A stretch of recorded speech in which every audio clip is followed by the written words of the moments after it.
नमस्कार दोस्तों, मैं विकास कुमार। स्वागत है आपका अपने YouTube चैनल एटीट्यूड क्लासेस में। आज मैं आप लोगों के लिए लेके आया हूँ इस वीडियो में केमिस्ट्री, जो कि 3 फरवरी को एग्जाम हुआ था, उसके ऑब्जेक्टिव का पूरा सॉल्यूशन लेकर आया, यानी 17 ऑब्जेक्टिव का आपका पूरा सॉल्यूशन लेकर आया हूँ। आप लोग इसको अपने आंसर से मिला लीजिएगा कि आपने का आंसर कितना सही है या और कितना गलत है। तो मेरे पास जैसा कि सेट नंबर आई है, आपके पास जो भी रहेगा उसका आप क्वेश्चन देख के थोड़ा सा मिलान कर लीजिएगा।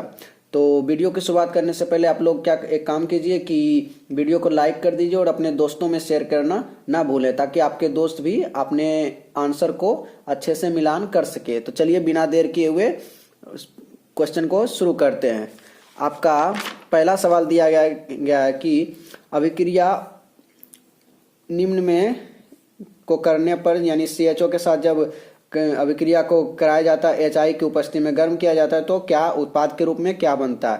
तो यहाँ तो उत्पाद के रूप में जो बनेगा वो N-हेक्सेन बनेगा, यानी N-हेक्सेन आपका सही हो जाएगा।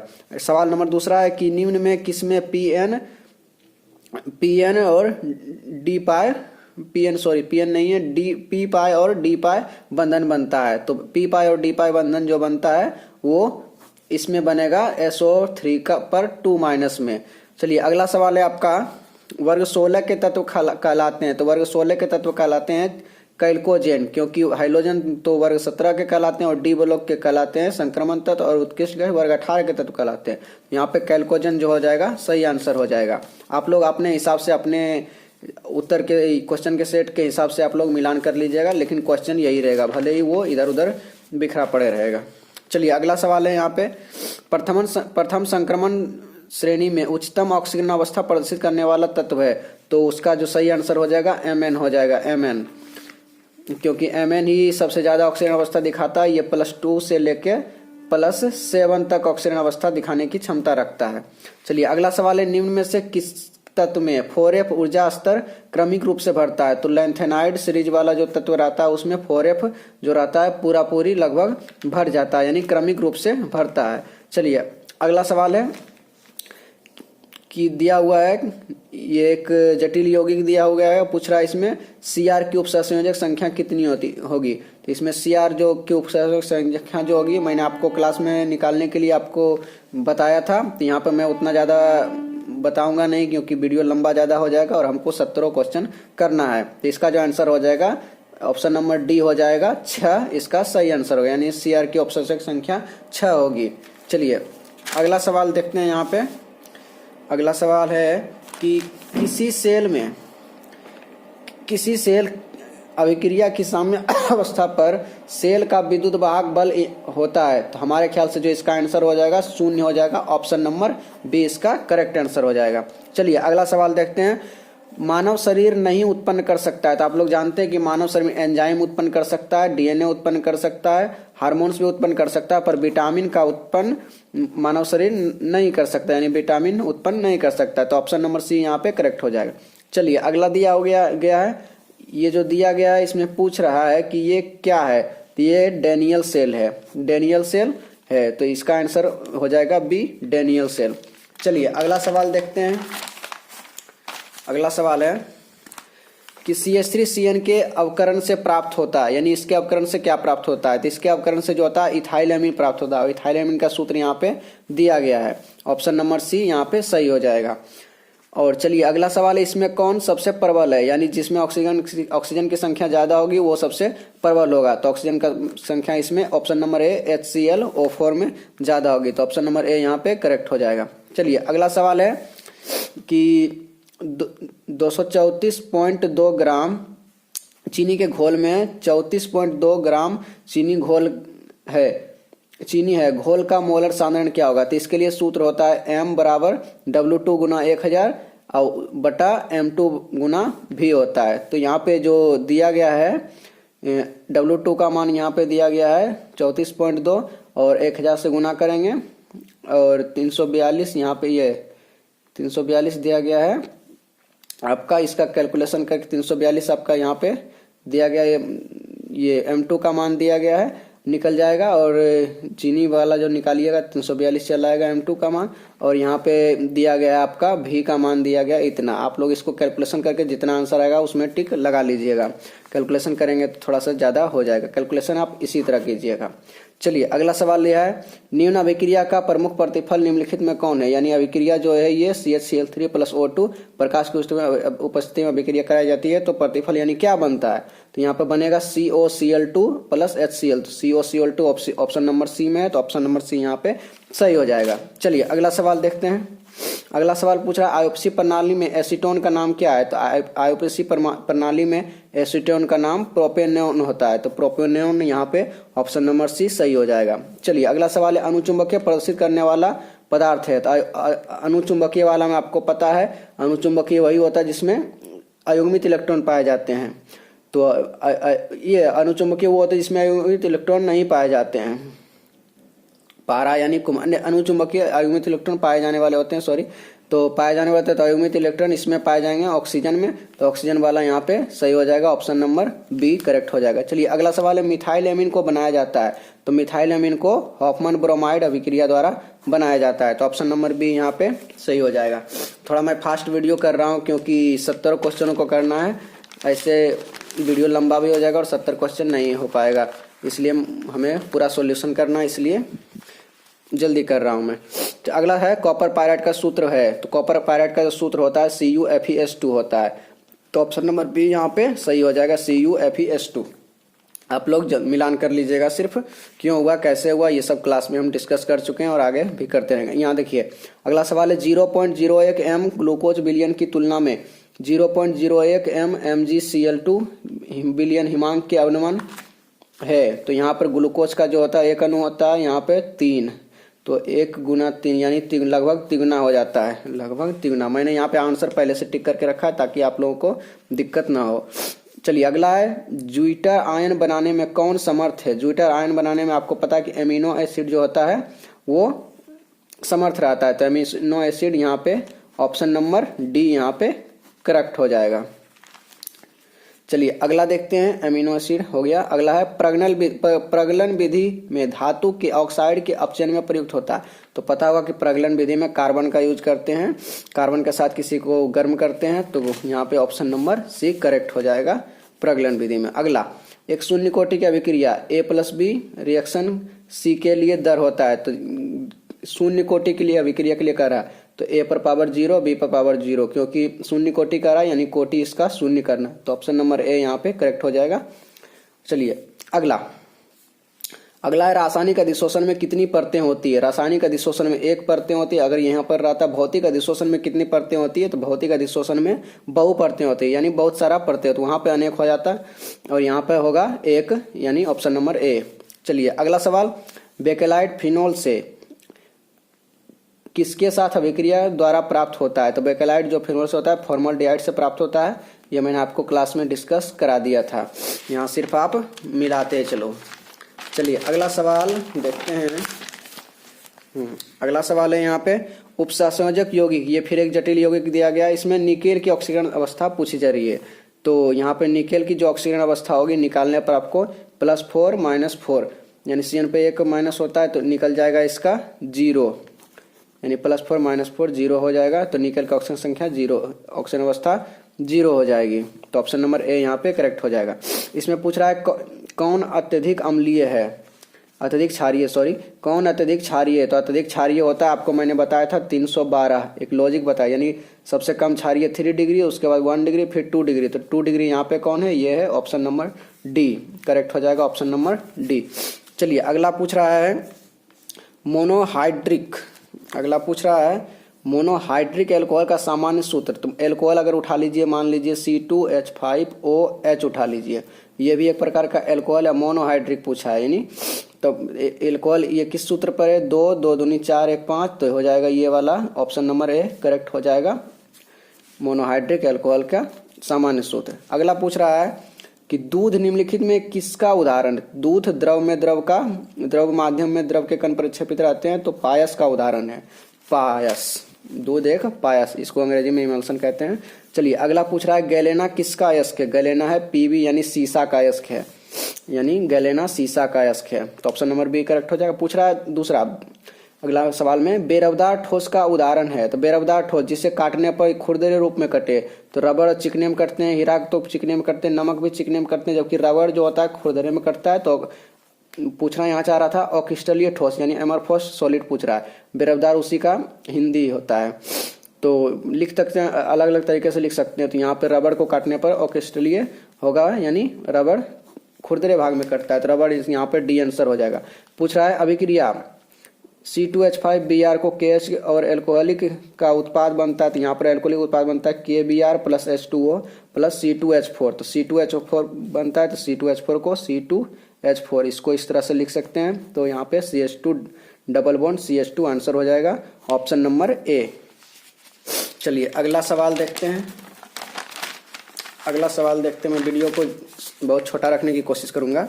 अगला सवाल है, फोटोग्राफिक फिल्म प्लेट में किसका आवश्यक घटक होता है। चलिए कैमरा तो चला गया, लेकिन पुराने वाले कैमरे की बात कर रही है, तो उसमें सिल्वर ब्रोमाइड का आवश्यक घटक होता है। तो silver bromide option number B correct हो जाएगा। अगर आप पूछ रहा है किस कोटि की अभिक्रिया के लिए वेग तथा वेग स्थिरांक की इकाई समान होती है, तो शून्य कोटि अभिक्रिया के लिए वेग और वेग स्थिरांक की इकाई समान होती है। चलिए अगला, निम्न में किस में एल्डोल संघनन अभिक्रिया होती है। तो एल्डोल संघनन अभिक्रिया आपको मैंने बताया था कि अल्फा हाइड्रोजन वाले अणुओं में होती है। तो अल्फा हाइड्रोजन वाले अणु यहाँ पे ऑप्शन नंबर डी हो जाएंगे, CH3CHO। तो ऑप्शन नंबर डी यहाँ पे करेक्ट हो जाएगा। चलिए अगला सवाल है, क्लोरीन अमोनिया की अधिकता से अभिक्रिया करके बनाता है। तो क्लोरीन अमोनिया की अधिकता से बनाता है N2 प्लस NH4Cl। अगर यहीं पे अमोनिया की अधिकता में यहाँ पे रहता क्या ऑक्सीजन की अधिकता में रहता, तो ऑक्सीजन की अधिकता में हो जाता ये वाला आंसर।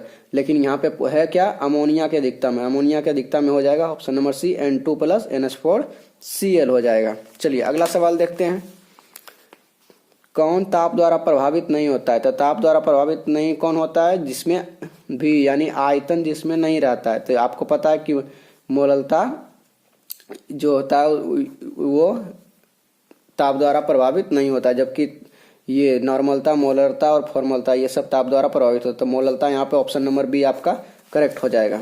चलिए अगला देखिए, पूछ रहा है निम्नांकित अभिक्रिया का प्रमुख प्रतिफल क्या होगा। तो इस अभिक्रिया को कराने के बाद जो प्रतिफल बनता है, ये बनता है यहाँ पे, ये करने पर बन जाएगा व्यंजन, आपको इसको कैलकुलेट कीजिएगा तो हो जाएगा C6H5NH2 यानी बेंजानामीन बनता है। तो बेंजानामीन बनेगा, सिर्फ NH2 यहाँ पे हट के जोड़ जाता है। तो बेंजानामीन को यहाँ सूत्र होता है 6H5NH2। तो ऑप्शन नंबर भी यहाँ पे सही हो जाएगा। चलिए अगला सवाल देखते हैं, निम्नलिखित में कौन कृत्रिम मीठा भी करता है। पूछ रहा है निम्नलिखित में कृत्रिम यानी मानव द्वारा मीठा पदार्थ कौन है बना है। तो साइक्रिन भी है, यहाँ पे एस्पार्टम भी है, सोडियम साइक्लोमेट भी है। तो इसका जो आंसर हो जाएगा इनमें से सभी हो जाएगा ऑप्शन नंबर बी। कई बच्चों ने यहाँ पे साइक्रिन लगाया था, तो साइक्रिन भी होगा, लेकिन एस्पार्टम, सोडियम साइक्लोमेट जो है सभी यहाँ पे कृत्रिम मीठा भी करता है। तो इनमें से सभी लगाना था दोस्त, थोड़ा सा यहाँ पे आप चूक गए, हालांकि आप लोग एक बार अच्छे से मिलान कर लीजिएगा। चलिए अगला, निम्न में से कौन प्राकृतिक बहुलक है। प्राकृतिक बहुलक यानी भगवान के द्वारा जो बनाया गया है, वो यहाँ पे प्रोटीन है, ये इसको मानव नहीं बना सकता। बाकी ब्यूनास ये सब मानव निर्मित बहुलक है। चलिए अगला सवाल पूछ रहा है, हेक्साएमाइन प्लेटिनम 4 क्लोराइड का सही सूत्र था। मैं आप लोगों को सूत्र बनाने के लिए भी बताया था और इसी के आधार पर नामकरण भी बताया था। तो इसका जो हो जाएगा ऑप्शन नंबर है PTNH3 का होल 6 Cl4, ये आपका सही हो जाएगा ऑप्शन नंबर ए। चलिए अगला सवाल देखते हैं, निम्नलिखित में कौन अक्रिस्टलीय ठोस है। अक्रिस्टलीय मतलब फिर पूछ रहा है बेरबदार, वहां पे पूछा था, लिखने का तरीका एमरफोस ही पूछ रहा है। यहाँ पे अंग्रेजी आप देख सकते हैं एमरफस ही लिखा हुआ है, एमरफस सॉलिड। तो अंग्रेजी ध्यान दीजिए, हिंदी चेंज होते रहता है, अंग्रेजी चेंज नहीं होता है, क्योंकि हिंदी में तो 52 अक्षर पढ़ने होते हैं, जबकि अंग्रेजी में 26 ही, इसलिए अंग्रेजी हल्की होती है। तो हिंदी थोड़ी वास्ट भाषा है हम लोगों के लिए, क्योंकि हम लोग हिंदी भाषी हैं और गर्व है कि हम हिंदी पढ़ते हैं। चलिए इसमें पूछा कि निम्नलिखित में कौन अक्रिस्टलीय ठोस है। तो अक्रिस्टलीय ठोस क्या बताया था, जिसे काटने पर खुरदरे रूप में कटे। तो खुरदरे रूप में कटने वाला यहाँ पे कांच है। वैसे भी ये सब अंग्रेजी में समझ नहीं आ रहा है, तो हिंदी वाला भी देखते हैं, हम महत्व देते हैं। और वैसे भी कांच होता है, मैंने यहाँ पे शब्दों को नहीं दिया है महत्व। निम्न में से कौन अनुसंग गुणधर्म नहीं है। तो पता है आप लोगों को, ये सॉरी निम्न में से कौन अनुसंग गुणधर्म है पूछ रहा है। तो कौन श्यानता तो अनुसंग गुणधर्म नहीं है, अपवर्तनांक भी नहीं, पृष्ठतनाव भी नहीं है। प्रासरण दाब जो है अनुसंक गुणधर्म है, तो ऑप्शन नंबर डी को यहाँ पे लॉक करेंगे और ये सही है। चलिए अगला, 1 मोल Al3+ को Al में अपचयन करने के लिए कितने आवेश की आवश्यकता होती है? तो 1 अणु के लिए 96,500 होता है और यहाँ पे 3+, इसलिए 3 से गुना किए तो हो जाएगा 289,500 के लगभग कैलकुलेशन हो जाएगा। इसी को अगर पॉइंट में लिखेंगे तो 2.89 गुना 10⁵ हो जाएगा और ये लगभग बराबर किसके है? 3 के बराबर है। यहाँ पे इसके बराबर नहीं, क्योंकि दशमलव यहाँ पे है, तो 3 के बराबर है, तो ऑप्शन नंबर ए यहाँ पे करेक्ट हो गया। जिन्होंने गलतियां की अब सुधार तो नहीं सकते हैं, अगले विषय में बढ़िया करने की कोशिश कीजिएगा। चलिए, अभिकारक अणुओं को उत्पाद में परिवर्तित होने के लिए न्यूनतम ऊर्जा होती है, तो उसे न्यूनतम ऊर्जा क्या कहते हैं? मैंने बताया था, न्यूनतम ऊर्जा, सक्रियण ऊर्जा, ये सब दोबारा यानी एक्टिवेशन एनर्जी दोबारा दोहराने की जरूरत नहीं है। चलिए अगला सवाल है, भौतिक अधिशोषण में लगभग ऊष्मा उत्सर्जित होती है, कितनी ऊष्मा? तो 20 से 40 होती है। ये सब मैंने आप लोगों को क्लास में डिस्कस करा दिया था, आप लोगों को खुद भी करना चाहिए। चलिए 20 से 40 हो गया। अगला, SN2 क्रियाविधि में निर्माण होता है, SN2 क्रियाविधि में कौन? न्यूक्लियोफाइल में कौन निर्माण होता है? तो कार्बोकैटायन यहाँ पे ऑप्शन नंबर ए है, कार्बोधनायन। तो यहाँ पे हो जाएगा ये 45, SN2 क्रियाविधि में निर्माण होता है तो कार्बोधनायन का। चलिए अगला सवाल देखते हैं, निम्न में कौन सा यौगिक जल में विलय यानी जल में घुलनशील कौन है? जिसमें हाइड्रोजन बंधन पाया जाता है वो जल में ज्यादा घुलनशील रहता है। और अल्कोहल आप लोगों को पता है, अल्कोहल नहीं शराब समझते हो, शराब और पानी मिलाकर पीते हैं लोग। तो यहाँ पे गहरी दोस्ती अल्कोहल है, यहाँ पे दिया हुआ है इथाइल अल्कोहल है, तो ये ऑप्शन नंबर डी यहाँ पे सही हो जाएगा। चलिए अगला, कार्बोनिल समूह दिया हुआ है, कार्बोनिल समूह के कार्बन पर कौन सा प्रसंस्करण है? sp2 होता है, मैंने कैलकुलेट करने के लिए बताया था आप लोगों को, कर लीजिएगा, तो sp2 हो जाएगा यहाँ पे।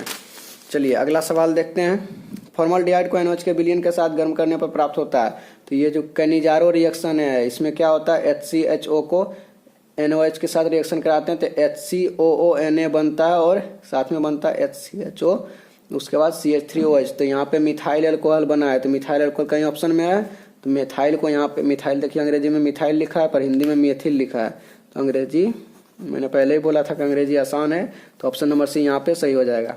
चलिए अगला सवाल है, क्या विक्रिया C6H5N डबल बॉन्ड N+Cl- को H3 हाइड्रोनियम आयन का उत्पाद यानी इसके साथ हाइड्रोनियम आयन के साथ उत्पाद करने पर क्या बनता है? तो बनता है ये C6H5OH। C6H5OH को प्यार से बोलते हैं फिनोल, तो फिनोल यहाँ पे ऑप्शन नंबर बी करेक्ट हो जाएगा। चलिए अगला सवाल है, अभिक्रिया निम्न को 2Na के साथ कराने पर बनता है, यानी एरोमेटिक को सोडियम के साथ कराने पर बनता है, तो यहाँ पे बनता है फिटिंग बनता है, तो इस NaX को कहते हैं, ये पूछ रहा है, तो यहाँ पे फिटिंग अभिक्रिया हो जाएगा। अब कुछ बच्चों ने बुर्ज अभिक्रिया मार दी है, तो बुर्ज अभिक्रिया वो नहीं होगी, क्योंकि बुर्ज अभिक्रिया में दोगुने जरूर बनते हैं, लेकिन यहाँ पे कुछ प्रतिफल वगैरह जो रहता है वो एरोमेटिक कार्बन वाला में नहीं बनता है, तो यहाँ पे हो जाएगा फिटिंग रिएक्शन। चलिए अगला सवाल देखते हैं, अगला सवाल है, उम्मीद करते हैं कि एक वीडियो में सारा सवाल हो जाए, दूसरा वीडियो बनाने की जरूरत ना पड़े। अगला सवाल है, फिनोल को सैलिसाइल एल्डिहाइड में निम्नलिखित में किस अभिक्रिया के द्वारा परिवर्तित किया है? तो रीमर टीमर अभिक्रिया। आप लोगों को मैंने एक सॉन्ग भी बताया था इस पे, क्या दिले बा जबन एल्कोहल आके तू ले जाओ, शायद इसी तरह सॉन्ग था। तो रीमर टीमर अभिक्रिया आप लोग मिला लीजिएगा अपने नोटबुक से जो आपने कॉपी बनाई थी। चलिए अगला, प्राथमिक एमीन की पहचान किस विधि के द्वारा की जाती है? तो प्राथमिक एमीन, ये प्राथमिक एमीन है, इसको CaCl3 के साथ गर्म करते हैं और KOH के साथ गर्म करते हैं, मतलब तो होता है ये आपका कार्बाइल रिएक्शन वाला, जो पढ़ लीजिएगा एक बार कार्बाइल रिएक्शन वाला, तो उसमें CHCl3 और KOH इसके साथ मिल जाएगा, तो ऑप्शन नंबर बी यहाँ पे करेक्ट है। चलिए अगला सवाल है, एस्कॉर्बिक अम्ल है, एस्कॉर्बिक अम्ल विटामिन सी का रासायनिक नाम है, तो वो विटामिन है, एक प्रकार का विटामिन सी का रासायनिक नाम है, तो विटामिन ही होगा, तो यहाँ पे ऑप्शन नंबर ए करेक्ट हो जाएगा, एस्कॉर्बिक अम्ल है विटामिन। चलिए अगला सवाल देखते हैं, वह पदार्थ जो शरीर के ताप को कम कर देता है एंटीपायरेटिक कहलाता है, एंटीपायरेटिक लिखा हुआ है और ज्वरनाशी हिंदी में, तो ज्वरनाशी होगा यहाँ पे ऑप्शन ज्वरनाशी। चलिए अगला है, रवा में जब इलेक्ट्रॉन ऋणायन द्वारा खाली स्थान में पकड़ लिया है तो तब कौन सा दोष होता है? तो वहाँ पे एब्सेंटर दोष होता है। कई बच्चों ने फ्रैंकल लगाया, फ्रैंकल नहीं होगा जी, फ्रैंकल अंतराकाशीय वाला एक सिस्टम है, लेकिन यहाँ पे एफ सेंटर होगा। ये सब आप अपने नोटबुक से एक बार मिला लीजिएगा, एफ सेंटर हो जाएगा। Option number C. चलिए अगला है CaNO3 का होल 2 में 1 टफ गुणांक होता है। तो Ca जो टूटता है 2 प्लस और NO3 जो टूटता है 2 टाइम टूटता है 1 माइनस में। तो ये 1 अणु में टूटता है, ये 2 अणु में, 2 और 1 3। तो इसका 1 टफ गुणांक जो हो जाएगा 3 हो जाएगा। कुछ बच्चों ने इसमें 1 लगाया 4 लगाया, वो सब गलत है जी। 3 इसका राइट आंसर होगा। चलिए अगला सवाल देखते हैं, अब लगभग अंतिम ही छोर पे हैं। अगला है कैल्शियम फॉर्मेट के शुष्क आसवन से प्राप्त होता है। तो कैल्शियम फॉर्मेट के शुष्क आसवन से क्या प्राप्त होता है, ये हुआ कैल्शियम फॉर्मेट आपका इतना दूर है, तो यहाँ पे हो गया CaCO3 प्लस HCHO प्राप्त होता है। तो HCHO ऑप्शन नंबर ए में था, ऑप्शन नंबर ए इसका करेक्ट हो जाएगा। चलिए अगला सवाल, A, B और C तत्वों का मानक अपचयन विभव क्रमशः, मानक अपचयन विभव इसमें देख लीजिएगा 0. जो होगा ये 0.68 वोल्ट और ये माइनस 2.50 वोल्ट और माइनस 0.50। इसको आप बढ़ते घटते क्रम में सजाइएगा तो देखिएगा बी नंबर आगे होगा, सी नंबर उससे पीछे होगा और ए नंबर उस सबसे पीछे होगा। तो ऑप्शन नंबर डी यहाँ पे करेक्ट हो जाएगा। ये कुछ नहीं, माइनस प्लस का खेल है, देख लीजिएगा कौन बड़ा कौन छोटा है, सजा लीजिएगा। तो चलिए ऑप्शन नंबर डी यहाँ पे सही हो जाएगा इसका। अगला है एंजाइम है। आप लोगों को मैंने यहाँ पे रटा दिया था क्लास में कि एंजाइम, सभी एंजाइम प्रोटीन होते हैं लेकिन सभी प्रोटीन एंजाइम नहीं होते हैं, शायद इसी तरह का कुछ था। तो यहाँ पे हो जाएगा सभी एंजाइम हैं, ये प्रोटीन हो जाएगा, ऑप्शन नंबर सी। चलिए अगला सवाल है सल्फाइड एस्को का सांद्रण किया जाता है। तो ये सब पूछने की बात नहीं है, फेन प्लवन विधि के द्वारा किया जाता है सल्फाइड एस्को का सांद्रण। चलिए अगला सवाल है टिंडल प्रभाव पाया जाता है। कई बच्चों ने बिलियन लगाया जी, वो गलत है। बिलियन में टिंडल प्रभाव नहीं, सोल में पाया जाता है, सोल में। तो यहाँ पे हो जाएगा ऑप्शन नंबर सी, सोल हो जाएगा। अगला देखिए एल्काइल हैलाइड तथा एवं सोडियम धातु के बीच अभिक्रिया कहलाती है। तो एल्काइल हैलाइड एवं सोडियम के बीच ये बुर्ज अभिक्रिया कहलाती है। इसमें मैंने आपको ट्रिक भी बताया था कि हमसे जो टकराएगा सीधे दुगना हो जाएगा, चूर चूर हो जाएगा नहीं होगा, सीधे दुगना हो जाएगा। मैंने अपने विद्यार्थियों को बताया था, एक बार जरा स्मरण कर लीजिएगा। चलिए अगला सवाल है कि फिर जटिल यौगिक दिया गया है, पूछ रहा है Cr की ऑक्सीकरण संख्या। तो Cr की ऑक्सीकरण संख्या निकालना है, उसको x मानेंगे प्लस, उसके बाद H2O का इस सब का आप कैलकुलेशन करके निकालिएगा तो हो जाएगा +-2 हो जाएगा, फिर इक्वल टू 0 + 1, उसको इसी कैलकुलेशन तो +3 निकलेगा, +3 यानी ऑप्शन नंबर बी इसका करेक्ट हो जाएगा। तो ऑप्शन नंबर बी इसका करेक्ट हो गया। चलिए अगला देखते हैं, अगला सवाल अब अंतिम छोर पर ही है। अगला सवाल है अभिक्रिया CH3CN को हाइड्रोनियम आयन के उत्पाद। तो हाइड्रोनियम उत्पाद के बनता है, जो बनता है वो एसिड होता है। तो एसिड यहाँ पे कौन सा है, ये तो एल्डिहाइड है, ये NaOH, ये अल्कोहल टाइप का लग रहा है, ये एमीन टाइप का, और एसिड यहाँ पे कार्बोलिक एसिड वाला ये पार्ट लग रहा है, तो एसिड बनता है। तो ये हो जाएगा ऑप्शन नंबर ए यहाँ पे करेक्ट हो जाएगा। चलिए अगला सवाल, निम्न में से कौन सा सबसे ज्यादा प्रबल बनता है। सबसे ऐसी बात नहीं है, क्लोरीन का उच्च होता है, उसके बाद फ्लोरीन का, क्योंकि यहाँ FF संरचना है, CL संरचना, II संरचना, BR संरचना है। तो पहला होता है Cl का सबसे बड़ा होता है Cl2 का, उसके बाद F2 का, उसके बाद Br2 का, I2 का। तो यहाँ पे ऑप्शन नंबर बी हो जाएगा करेक्ट, Cl। चलिए अगला है विटामिन ए कहलाता है। विटामिन ए का रासायनिक नाम रेटिनॉल होता है और रेटिनॉल ऑप्शन नंबर बी में यहाँ पे दिया गया है। चलिए अगला सवाल, हमेशा स्वतंत्र अवस्था में सोना पाया जाता है। स्वतंत्र अवस्था में इसको बाहर लेके घूमिए सोना को, कोई दिक्कत नहीं, जल्दी सोना का रंग वगैरह जानता नहीं है। चलिए अगला है लोहे को जंग लगने से रोकने का सबसे अच्छा तरीका है। तो आयरन का कैथोड बनाकर इसको रोक सकते हैं। खारे जल में कई बच्चों ने खारे जल में रखिएगा जी, जंग लग जाएगा, और अब इसको जंग लगने से बचाने के लिए बोल रहा है, और ए और बी दोनों ये तो होवे नहीं करेगा। चलिए तो हो जाएगा ऑप्शन नंबर ए, आयरन का कैथोड बनाकर। अगला देखिए इथॉक्सी इथेन। मैंने आप लोगों को क्लास में बताया था मिथॉक्सी मीथेन, लेकिन यहाँ पे पूछा इथॉक्सी इथेन। तो यहाँ पे देखिए मिथ 2 कार्बन का इथॉक्सी, इथऑक्सी इथेन। तो ऑप्शन नंबर सी यहाँ पे सही हो जाएगा। थोड़ा सा टाइप बदला है, मिथॉक्सी मीथेन बताए थे, इथॉक्सी इथेन पूछा है। लिखिए निम्न में से किसमें मैग्नीशियम पाया जाता है। क्लोरोफिल में आपको पता है कि मैग्नीशियम पाया जाता है, ये तो हम लोग 7-8 से ही पढ़ते चले आ रहे हैं।